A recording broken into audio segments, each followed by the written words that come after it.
Yo, yo, yo, yo, yo, yo, yo, yo.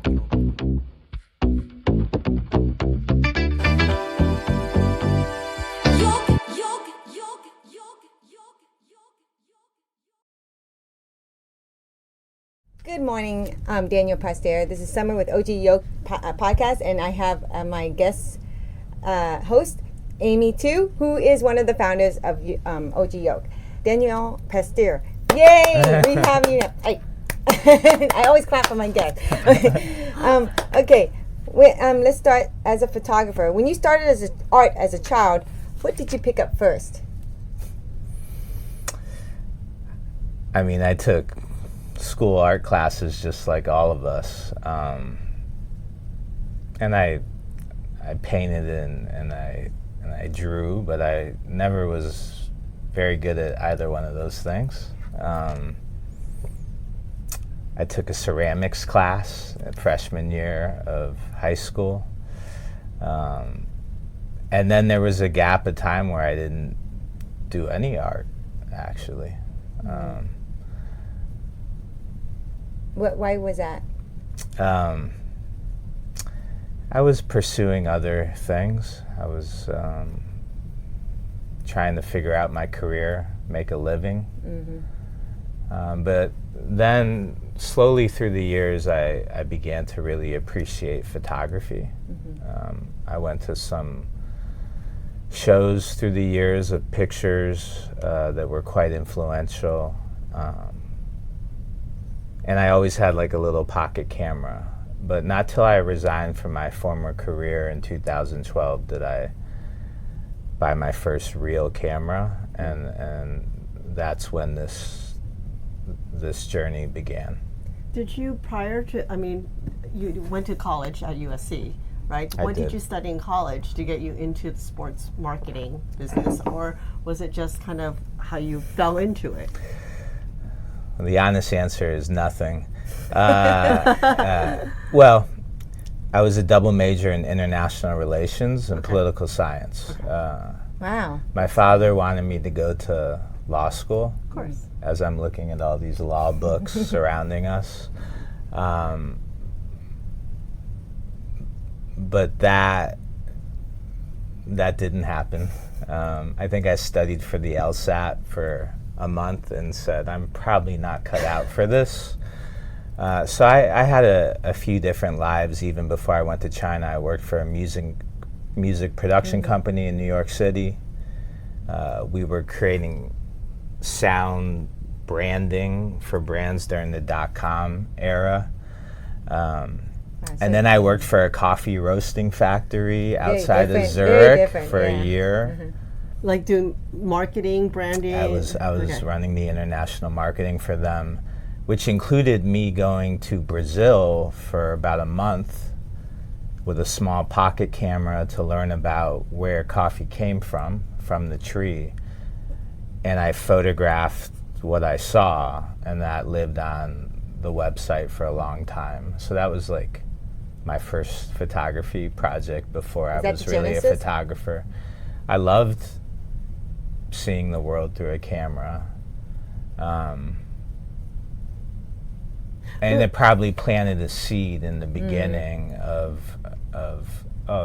this is fun. I could do this. You know, my father was an ad man, a creative director. So it runs in the family. I grew up at our dinner table. My father, Larry, would bring print ad campaigns and billboard layouts and commercial reels. So I was always looking at advertising. I was looking at pictures, commercial pictures. And then when I worked and was doing sports marketing and bringing brands to China, I would work with our creative team, and they were coming up with the branding. Right? And part of me always wanted to be sitting on that side of the table.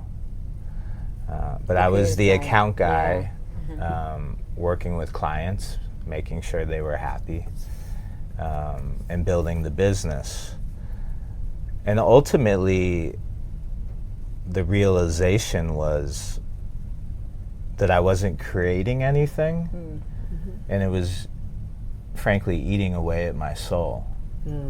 And by the grace of the light, I found photography, and then it all started to click. Because again, I couldn't draw. Right. I couldn't paint. And the money, you're making money, and it doesn't satisfy you. I was making some money. I was doing exciting things. I had stories to tell at dinner parties. I was traveling the world. I was in China, a place that fascinated me then, and that I was trying to understand. Was one of your fascinating stories involved with the Kobe Bryant that you were mentioning? Yeah, may he rest in peace. Yeah. I mean, growing up as a Laker fan in LA,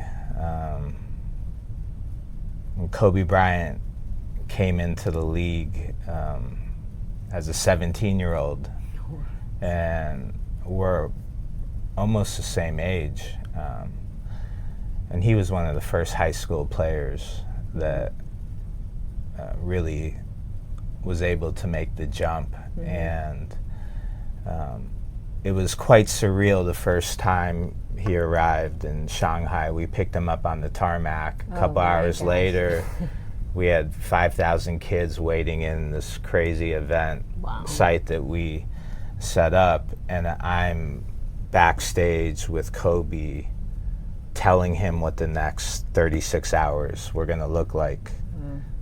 You in a suit?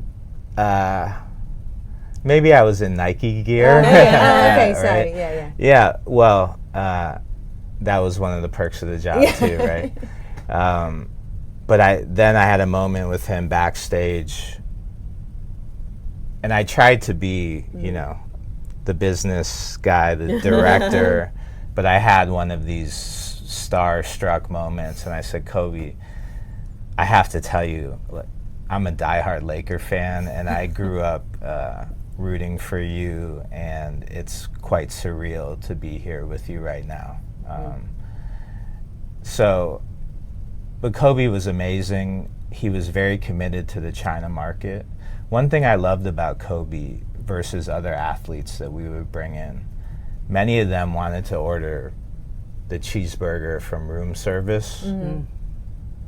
Kobe wanted to eat the best Chinese food that he could get. So the best Beijing duck. And he was passionate about the culture.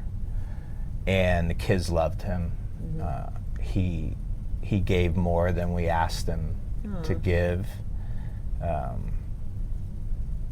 It was a dark day when I found out that he passed. I'm sorry. Yeah, go ahead. Well, so you lived in China. Yeah. Because your family's from China, and you went back there because you were trying to look for. You're half Chinese and half Russian, or half Chinese and half. We're trying to bingo card. Russian/Ukrainian Jewish. Okay. My father's side, and my mother was born in the outskirts of Shanghai, and escaped with my grandparents in 1951 to Hong Kong. And so my mother lived in Hong Kong from 3 to 16 years old. And we had a great uncle that worked at McDonnell Douglas outside of Toledo, Ohio, an airplane engineer. And so he was able to get the family to America. Oh, wow. So my mom went from the streets of Hong Kong to Toledo, Ohio at the age of 16. That's great. Yeah. That's incredible. Yeah. Yeah. Wow. I met your mom. She's she's very posh. Almost like a mobster boss, I told her. Because she wore her cool, I don't know fashion brands. My mother has some style, for Yes, sure. And exactly. she has a lot of pizzazz and a lot of life and energy. Did for you sure. get the art thing, you think, from her? Or That's a good question. I think I got it from both my parents. I think to some profound degree we're all products of our parents. Copy. Well, how did they meet? If he, They and met. then- So my mom left Toledo to go to the nearest big city, which was Chicago, and she was a well, they called it a stewardess then for the long defunct Eastern Airlines, Oh, wow. and so she lived in Chicago and in the same big apartment building as my father, and they met in an elevator. Oh wow. Oh. So he asked her out on an Yeah, I guess my dad was enamored. pretty suave, Yeah. and he left a note on her door asking, dangling from her door, And this is asking not a for Post-it first date. No, he somehow hung a string with a note. Romantic. So that's how it was an unlikely union, but they're gratefully still here and still Yeah, married knock on wood. over 50 years, Yeah. and That's amazing. they live a few minutes away from me here in LA. Oh, that's even better. Yeah. Yeah. So, You're one of those who visits, and you have grandkids, Yeah. too, which every parent loves. but Almost. my dad was a creative director. His core skill was writing, is still writing. He's a voracious reader. He's still reading multiple books a week,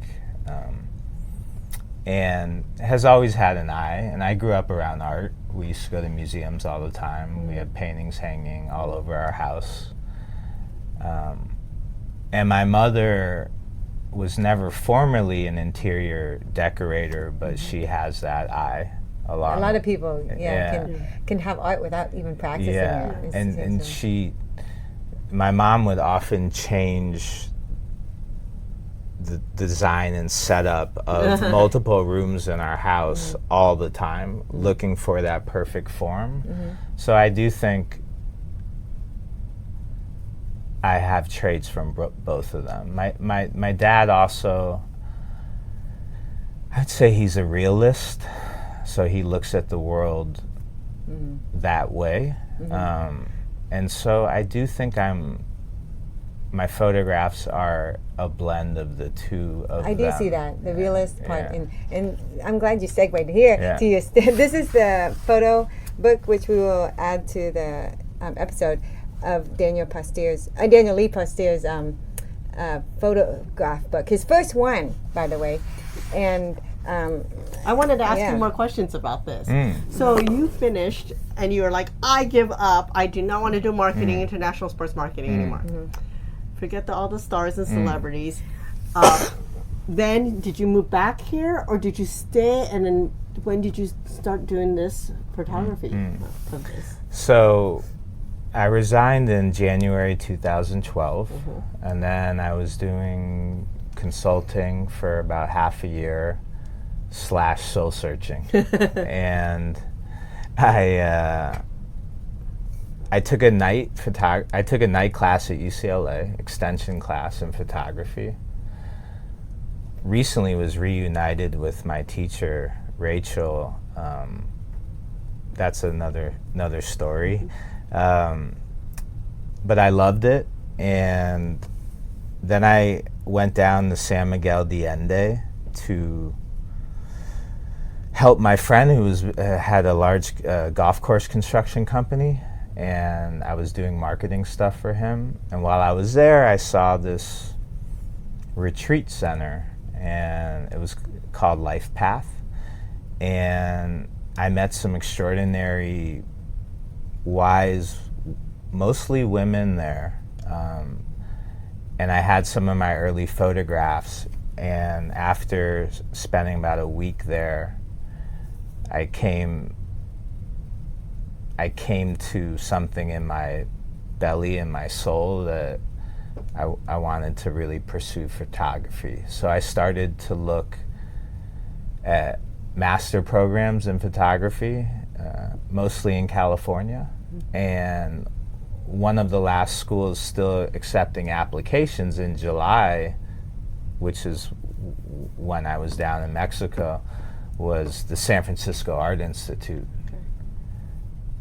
which unfortunately was a casualty of the pandemic, and is a 150-year-old art school, is now gone.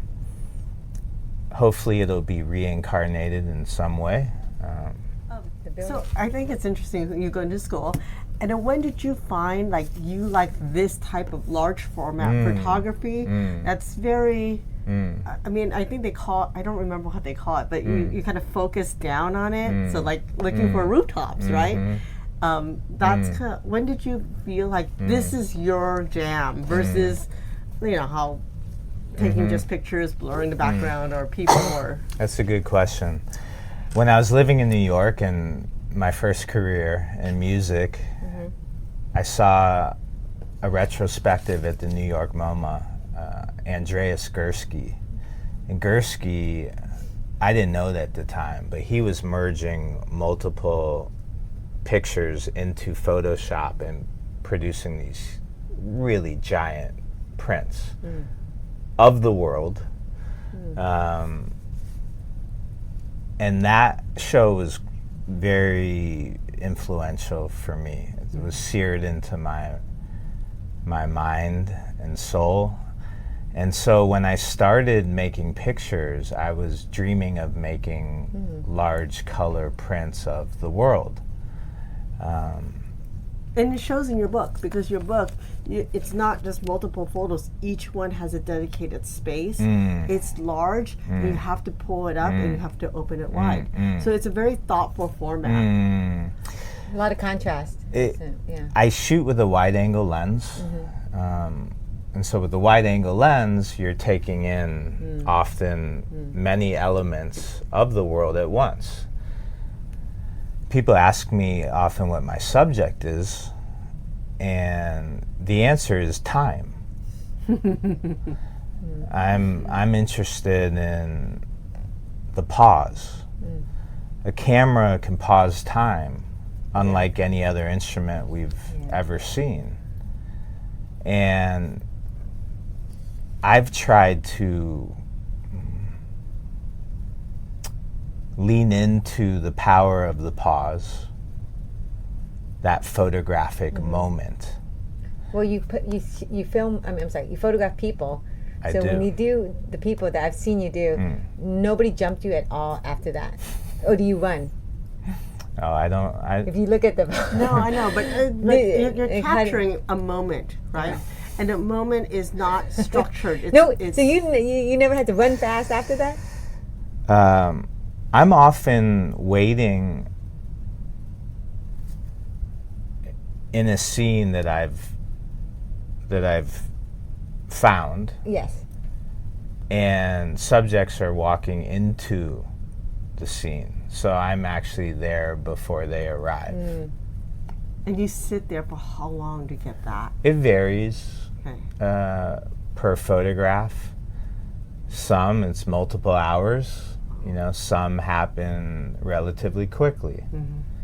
Sometimes you have to wait for the light to improve. Without light, you have no photograph, right? Light, that's an intrinsic part of the medium. Yeah, I like how you do it authentically in that way. No, but I think that's interesting with the time aspect because you are sitting there and you do meditation. I do. And it's a time aspect, right?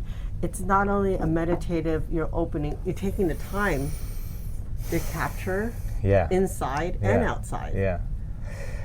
It is a meditation, often on the street or the rooftops that I find myself on. A meditation also in that I'm trying to feel the moment. Both that micro moment, that pause, and the larger moment in time. And to me, that's the relationship of time in a circular way. It's that micro pause, that micro moment, and that micro moment has the potential to crack open a larger moment in time in the form of a photographic print. And for me, the print in our AI-driven, digital, Instagram-y world still for me is where my interest lies. because prints also have a chance to live on beyond our lifetimes, which is another conversation with time, potentially. Yes. Yeah. But it is a meditation in that your mind quiets down, even though it's hyperactive and my eyes are constantly looking. But you're trying to feel the actual moment, if that makes Searching any for the sense. moment. Yeah. Yeah, because It you have does. the wide angle lens, you have a lot of setup. It's not just let's point and shoot, you know. It's and you kind of have that scene and you have something, but everything's not posed. Everything's kind of Right. comes and then you capture. It's so it. instant. Yeah, I'm not interested in the staged. Because it could look staged. I mean, that one with the trash and the woman in the Sitting in the- yeah. coming out, and then maybe her husband, because it looks like it's their house that they live in. It's incredible. Thank you. The world has that potential, right? Where everything is in harmony at once in that moment. And so wherever I am, whether it's the streets of LA, my home, various cities throughout China, I'm in search for that harmony through the pause. And to find it, you just have to keep going out there. It doesn't happen if you're not out there. So for this project in China, I would go on one-way tickets. This is before I had kids. And I would look at the weather maps to see where the type of light that I'm interested in may be arriving, and I would go to places that interested me. And you know, I was there one summer, and the sun rises quite early in the summer, like 5 a.m. It's a little insane, but I was up for 30 straight sunrises at 5 a.m. What does that mean? Wow. 30 straight summer. It means Oh, the first 2-3 hours of the day is that beautiful low morning light, and I wanted to chase that light, and so that's what got me up in the morning. Were you an early person before this venture? I've always been an earlier person, I Wow. would say. Okay. Yeah. Oh, you need to catch the light. But Yeah. is this done mostly around Shanghai, or where is it done? All over China. Okay. Shanghai and Beijing were the two hubs of the project. I discovered the city of Chongqing, which is near the Yangtze River. I believe it's the 5th largest city in China. Very interesting topography. Amazing spicy noodles with the mala, that Yeah. numbs your tongue. I love that. And I miss those noodles a lot, the Chongqing xiaomian. Nobody makes it here? No, you can fake it though. Make it. It's hard to find that spicy That Sichuan numb, peppercorn, so good. but you can find it in some Chinese markets. So I would go to most of the major cities. And then, importantly, I went to Hong Kong, 2018, I believe. And I went there for a 3-week period, including going into the neighborhood on the Kowloon side that my mother grew up in, Diamond Hill.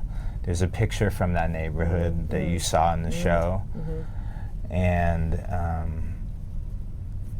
I was also retracing my former footsteps in my career in Beijing and Shanghai, 2 places I spent a lot of lonely days and nights together. And So photography is a lonely... it is a lonely pursuit. Okay. And it's interesting. Like, I feel you really reflected some of the pictures. The modernization is juxtaposed to just old country, old world, and we're both it's still happening now, right? You've It's got still the happening, modern absolutely. style lines and the Yeah. it's interesting. And I'm sure you've seen a lot of changes when you lived in Shanghai back in the early 2000s Yeah. till a decade. And I wish I was a photographer in those early days Right. in '04. Though people ask me when I started this project, the first picture I made was 2014 and the last was 2019.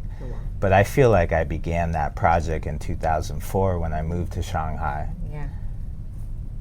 trying to find a career. And And you did, just in a different career. it was path. a very different career Yeah. path. But I wouldn't have been able to make these pictures or navigate China, If you or weren't in have that gen- yeah. guest rooms of friends to sleep in these different cities, or their local advice if I hadn't lived that former life. Yeah, everything is a reason with it. Yeah. They Well, they build say- on each other, right? Yeah. And I I love China. I really do, and I miss it. Could you tell me how you chose the front cover of your book? Like, Yeah. out of all the beautiful photos you have, how did you choose this one? I was very lucky to meet an LA-based book publisher of art photo books called Deadbeat Club, and they have their offices at the Reef, where the exhibition's at right now. It's a husband and wife team, Clint and Alex Woodside. Is Clint the one with the Yes, glasses? Okay, Clint's sorry, I met the him. one with the glasses I met him yesterday. and a lot of energy. And you met him yesterday? I went to the Oh, amazing! Yeah. I went to your Amazing. gallery That's why I was yesterday. texting you and asking. I didn't see you. You were there? Yeah, I was there. I met them and I said, Oh, yeah, thank you very much. I'm sorry I Yeah. didn't see you there. It's okay. So you saw the exhibition. Absolutely. That's cool. So giving full credit to my publisher Clint, he did the design of this book, Okay. and he showed me this cover with this image, and I loved it. And you were like, done. Yeah. Because it's so hard to choose, right? It is very hard to choose, and if you came to my studio and you Yeah. both please come one day, I have over 100 final master prints of the man. China project, Wow. and then hundreds of more smaller prints of pictures I believe in. Clint and Alex went through all of them. Wow. Wow. Geez. And ultimately we landed on these, I believe, 56 pictures in the book, including the front and back cover. Many photographs in the project that I believe in did not make the book, right? And so that was one of the harder parts of making my first book. Editing. You have to let go of some of your babies for the form of the book. That doesn't mean, and I Right. hope, But people can still order prints of it, right? yes, and I hope they get exhibited somewhere Are you doing down the limited line. editions? They're very limited editions, typically See, you know art three talk. She knows artsy or talk, 5 yeah. with 2 artist prints of only one size. Okay. I believe each photograph has an ideal size for the viewer experience, and so the editions are very small. So what is the one, you might have a few, that you have in your house? Because that's more important than the studio. 'Cause that is something you, and describe it.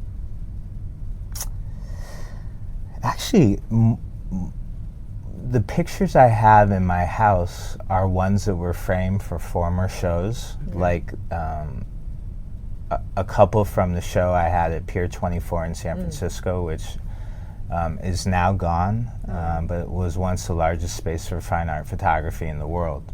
And I had pictures from my San Francisco project, which I began in art school, called Boomtown. And so I have a couple images from that series and that show hanging in my home. There's a picture of a pink basketball hoop from that series that's in my daughter Lila's room.